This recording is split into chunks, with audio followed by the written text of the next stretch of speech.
Hello everyone. आज सुबह मैंने आपको बताया था कि हाँ भाई, एसएससी में हो सकता है घोटाला।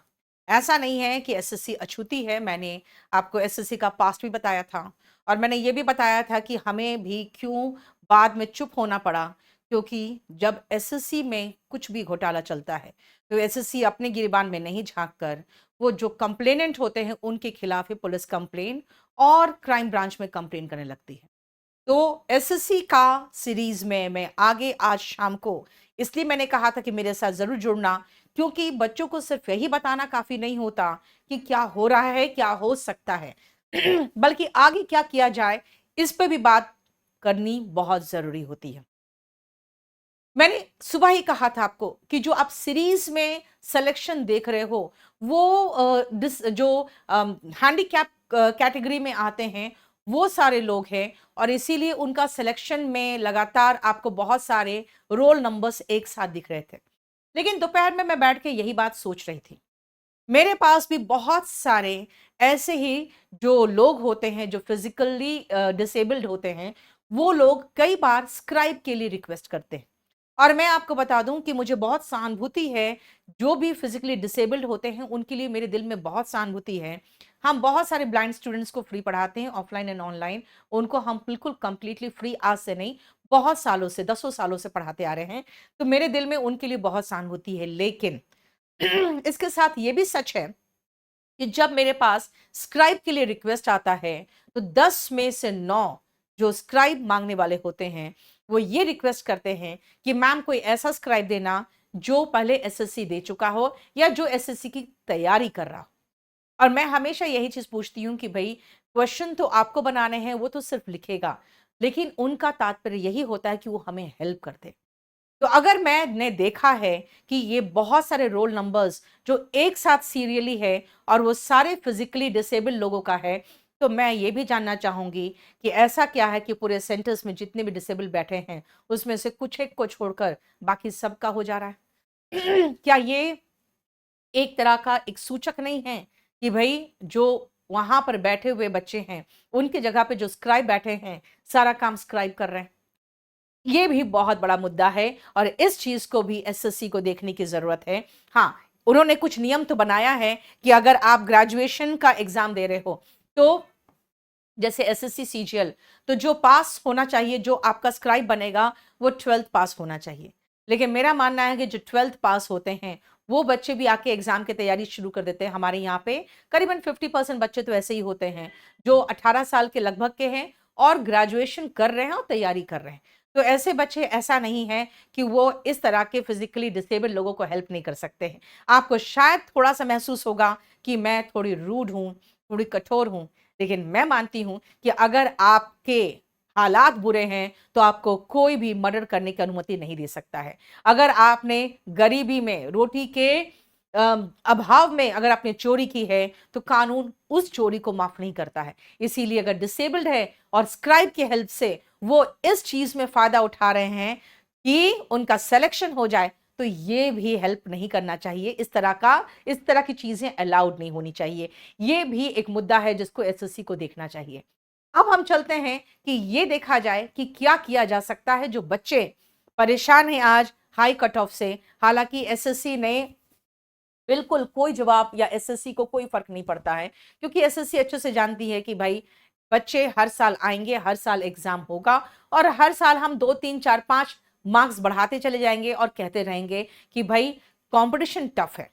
मेरा कहना है कंपटीशन टफ है, ठीक है, मैं मानती हूं, लेकिन इतना टफ भी नहीं था पेपर, और इतना टफ भी कंपटीशन नहीं है कि आप इस तरह से कट ऑफ बढ़ाते चले जाए। आपको सबसे पहले अपने जो पेपर्स हैं उसकी लेवल को चेक करना पड़ेगा। बहुत सारे मैथ्स के टीचर है, बहुत क्वेश्चंस, ये जहर क्वेश्चन, वो बवाल क्वेश्चन, वो आग क्वेश्चन करके कराते रहते हैं। आप क्यों पढ़ा रहे हैं इतना डिफिकल्ट क्वेश्चंस जब आप खुद देख रहे हैं कि एसएससी क्वेश्चन इतना डिफिकल्ट नहीं पूछ रही है? दूसरी बात है कि आप हमेशा आपस में लड़ाई झगड़े में रहते हैं। क्यों नहीं ये लड़ाई और ये झगड़ा एसएससी के साथ करते हैं? इस चीज के लिए जो बहुत ही जायज डिमांड है मेरा, और उस जायज डिमांड के लिए मैं चलती हूं कि अब हमारे जो स्टूडेंट्स हैं वो क्या करना चाहिए उनको, और वो क्या कर सकते हैं। सबसे पहले आप ये देखिए कि ये मेरा ट्विटर का हैंडल है। मैं आपको बता दूं, मैं कभी भी ट्विटर में कुछ भी ज्यादा एक्टिव नहीं रहती हूं, ना ही मैं आपको कहती हूं कि हाँ मुझे फॉलो करो या आप मेरे ट्विटर में जाइए। लेकिन आज जरूरी है, इसलिए मैं आज आपको रिक्वेस्ट करूंगी कि आप जाइएगा, नीतू सिंह 202 करके हमारा ट्विटर का आईडी है, आप इसमें जाइएगा नीतू सिंह 202 में। ठीक है, ये देखिए नीतू सिंह है, वेरीफाइड अकाउंट है, आपको मिल जाएगा और इस तरह का आपको मेरा डीपी मिलेगा उसमें। ठीक है, इसमें जाने के बाद आप सीधा स्ट्रेट अवे 3 हैशटैग में दे रही हूं आपको, क्योंकि मैं ज्यादा हैशटैग नहीं चलाना चाह रही। जो आपको करना है, जो आपका डिमांड है, वो डिमांड होना चाहिए रिवील एसएससी मार्क्स। क्यों नहीं डिमांड, क्यों ये मांग नहीं करे?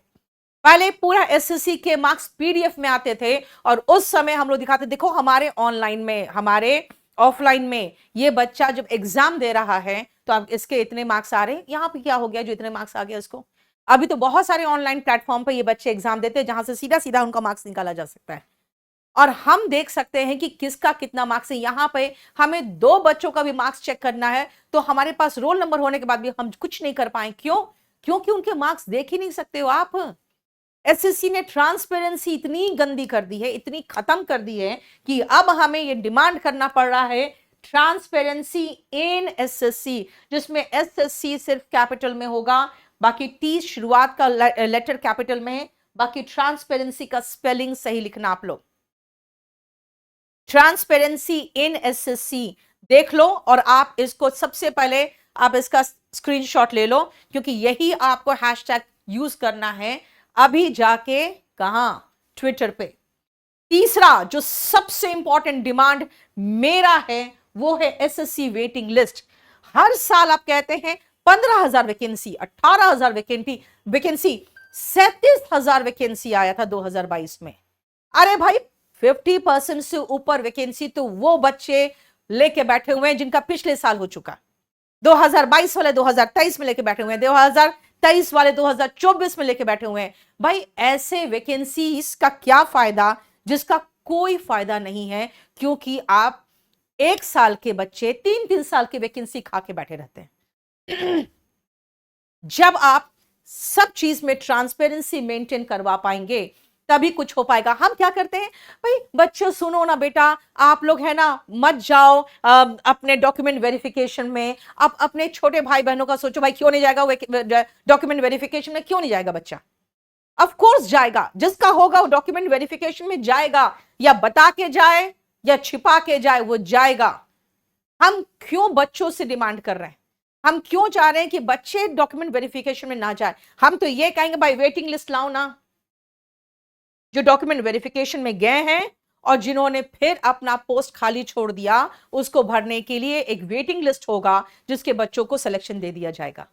हर साल अराउंड 50% सीट्स ऐसे बच्चे खराब करते हैं जिनका ऑलरेडी कहीं हो चुका है। वो साउथ इंडिया में पड़े हुए हैं, सोचते हैं हमारा दिल्ली में हो जाए, अच्छे मार्क्स आएंगे, डॉक्यूमेंट वेरिफिकेशन में भी चले जाते हैं। जब उनका होता है कि नहीं दिल्ली तो नहीं मिला, तो फिर से वो अपने जहां पर है वहीं पर रहते हैं, वो सीट खराब करते हैं। और बेटा ये सीट खराब हर साल बच्चे करेंगे और उनका ये अधिकार है कि वो डॉक्यूमेंट वेरिफिकेशन में जाए या ना जाए। हम इतने हजारों लाखों बच्चों से रिक्वेस्ट जो कर रहे हैं, क्यों भीख मांग रहे हैं? हम सीधा एसएससी से कहेंगे वेटिंग लिस्ट लाइए, जो नहीं ज्वाइन करेंगे उसकी जगह पे वेटिंग लिस्ट वाले बच्चे जाएंगे। हम अपने अधिकारों का डिमांड करने में ऐसे करते हैं जैसे लग रहा है हम भीख मांग रहे हैं।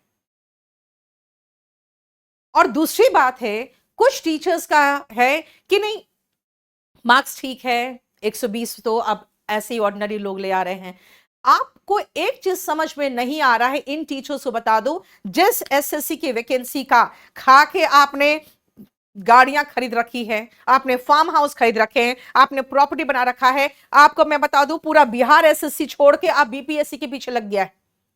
क्योंकि बिहार हो यूपी हो, इन लोगों को नॉर्मलाइजेशन पर तो भरोसा ही खत्म है। तभी तो इतना भयंकर हंगामा हुआ है बिहार में, जैसे उन्होंने सुना बीपीएससी में नॉर्मलाइजेशन होगा। उन्होंने एसएससी से भरोसा ही छोड़ दिया है, वो अपने लोकल वैकेंसीज में चले गए हैं सिर्फ इसीलिए क्योंकि एसएससी नॉर्मलाइजेशन के नाम पे भयंकर बंटाधार कर रही है बच्चों का। वैसे ही उन्होंने डिस्क्रिप्टिव के नाम पर 6 साल करीबन बंटाधार किया बच्चों का। सेम ऐसे पे 55 दे रहा है, सेम ऐसे पे 75 दे रहा है। मेरा लिखाया हुआ ऐसे 2 बच्चे लिखे हैं, दोनों को अलग अलग मार्क्स मिल रहे हैं। तो भाई आप हर साल किसी ना किसी तरीके से बंटाधार करते रहिएगा तो अपना टाइम आएगा, कब आएगा? ये सारे घोटालों में, ये सारे परेशानियों में, इन सब चीजों में बच्चा पिस के रह जाता है। और आप क्या कर रहे हैं? आप ट्रांसपेरेंसी को एक एक स्टेज पे खत्म करते चले जा रहे हैं। आप बार बार ट्रांसपेरेंसी को खत्म कर रहे हैं। उसका रीजन क्या है? क्योंकि आप नहीं चाहते हैं कि बच्चे अवेयर हो कि वो कहां स्टैंड करते हैं उस लिस्ट में जिनके साथ उन्होंने एग्जाम दिया है। जब हम लोग अपने प्लेटफॉर्म पे टेस्ट पे करवाते हैं बच्चों को, तो उनका सिर्फ फोन नंबर को छिपा के, फोन नंबर थोड़ा सा रिवील करके, बाकी पूरा छिपा के हम पूरा लिस्ट दे देते हैं कि हाँ किस बच्चे का कितना मार्क्स है। देने में क्या जाता है? एक बार बच्चा ये भी तो देखें कि हाँ कितने बच्चों ने एग्जाम दिया और हम कहां स्टैंड करते हैं। आपको इतनी परेशानी क्यों है ट्रांसपेरेंसी लाने में? तो याद रखना बेटा, ये जो 3 है हैशटैग, आज से शुरुआत करिए ट्विटर पर। और एसएससी को पता चलना चाहिए कि भाई आपके बाप का राज नहीं है, किसी के बाप का राज नहीं है। ये डेमोक्रेसी है, इसमें जो जनता चाहती है वही होना चाहिए। और जनता जो डिमांड कर रही है, गलत डिमांड करे ना तो कोई बात नहीं, गोली मार दो। गलत डिमांड नहीं है, जो डिमांड है बिल्कुल जेन्युइन डिमांड है कि आप जब सरकारी तंत्र, सरकारी पैसा, बच्चों का पैसा इस्तेमाल करके आप इतना बड़ा एग्जाम ले रहे हो, तो फिर उसको पूरा नींबू को आखिरी बूंद तक निचोड़ो ना, वेटिंग लिस्ट निकालो ताकि जितने वैकेंसी से सारे भर सके। भाई एक सीट खराब होता है, एक परिवार बर्बाद होता है, क्योंकि एक सरकारी नौकरी एक पूरे परिवार को आबाद कर देती है। तो इसीलिए एक एक सीट का बहुत बहुत अहमियत है। देखिए बहन की शादी हो जाती है अगर भाई के पास नौकरी होती है तो कम से कम हम, कुछ लोग कहते हैं कि नहीं आप तो है ना बच्चों को नौकर बनाना सिखा रहे हैं, आप तो बच्चों को है ना स्टार्टअप के खिलाफ। भैया हम बच्चों को एक सम्मानजनक जिंदगी अगले 25 साल के लिए देना चाहते हैं। हम उन्हें इंस्टाग्राम में रोज नचवाना नहीं चाहते, हम उन्हें रोज यूट्यूब में तांडव करवाना नहीं चाहते कि हाँ आज अगर व्यूज आएंगे तो आज रोटी आएगा, अगले महीना व्यूज गिर गया तो हमारे यूट्यूब से कोई इनकम ही नहीं है, हम बर्बाद हो गए। हम ऐसी फ्यूचर नहीं देते हैं अपने बच्चों को। हम अपने बच्चों को एक सम्मानजनक डिसेंट जिंदगी देते हैं जिसमें इज्जत की रोटी वो खाए और अगले 20-25 साल तक आराम से खाए। तो इसीलिए मेरा मानना है कि एसएससी जो सबसे बड़ी बॉडी है फॉर वैकेंसीज जो हमारे इंडिया में आते हैं, ग्रुप बी एंड सी के वैकेंसीज, उनको भरने वाले जो सबसे बड़ी बॉडी है, वो कम से कम शुरुआत करें ट्रांसपेरेंसी, मार्क्स रिवील करके और एक वेटिंग लिस्ट निकाले। और सबसे पहले जो एमटीएस तक के एग्जाम में, जो छोटे एग्जाम्स में घोटाला होता है, सबसे पहले उनको प्लग करना पड़ेगा।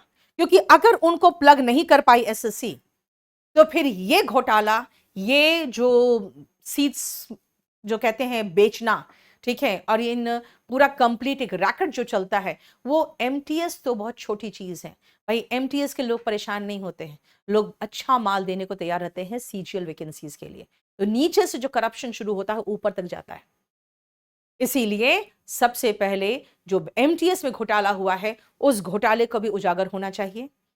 और एसएससी को अब समझना पड़ेगा कि बच्चे बहुत बर्दाश्त कर चुके, और हम लोग भी बच्चों को बहुत समझा समझा के कि चलो वैकेंसी तो आ रहा है बेटा, चलो रिजल्ट तो निकल जा रहा है, चलो जल्दी जल्दी मार्क्स तो दे दे रहे हैं। भैया मार्क्स के साथ साथ आप किस इंटेंशन से आपने कैलेंडर दिया है, क्या ये हम नहीं समझते हैं? क्या बच्चे नहीं समझते कि ठीक है जिनका सिलेक्शन नहीं हुआ वो फिर कैलेंडर देखो और फिर से लग जाओ। उस कैलेंडर में लगोगे तुम लोग बेटा, लेकिन 2-3 दिन के बाद लगोगे। अभी कोई जरूरी नहीं है, 2 दिन आराम से सबसे पहले एसएससी को हिलाना है कि भाई रिवील मार्क्स। क्या लिखा है मैंने? रिवील, स्पेलिंग याद रखना, SSC marks, transparency in SSC and SSC waiting list. ये 3 हैशटैग है, ट्विटर पे ट्रेंड करवाओ। और दूसरा है, मैं सभी टीचर्स से हाथ जोड़कर रिक्वेस्ट करती हूँ, हाथ जोड़कर रिक्वेस्ट करती हूँ, प्लीज यहाँ पे ना मैं केडी लाइव को रिप्रेजेंट कर रही हूँ और ना ही मैं कोई बिजनेस को रिप्रेजेंट कर रही हूं। यहां सिर्फ मैं बच्चों के भविष्य के लिए हाथ जोड़ के विनती कर रही हूं, प्लीज इसको ट्रेंड करवा दीजिए अपने बच्चों के द्वारा भी, ताकि कम से कम वेटिंग लिस्ट होगा तो कहीं जब खुशी के आंसू गिरेंगे और दिया जलेगा खुशी का, तो मेरे साथ साथ आपको भी बहुत बहुत आशीर्वाद मिलेगा। इसलिए प्लीज ये हेल्प करिए। चलिए, थैंक यू सो मच। और आप लोग इस सेशन को बहुत अच्छे से शेयर कर दो ताकि सभी को ये दिख जाए, सभी को ये दिख जाए। और इस सेशन को शेयर करके सारे प्लेटफॉर्म्स में फैला दो। आज से लेकर कल तक ट्विटर में ये ट्रेंड होना चाहिए। Thank you so much.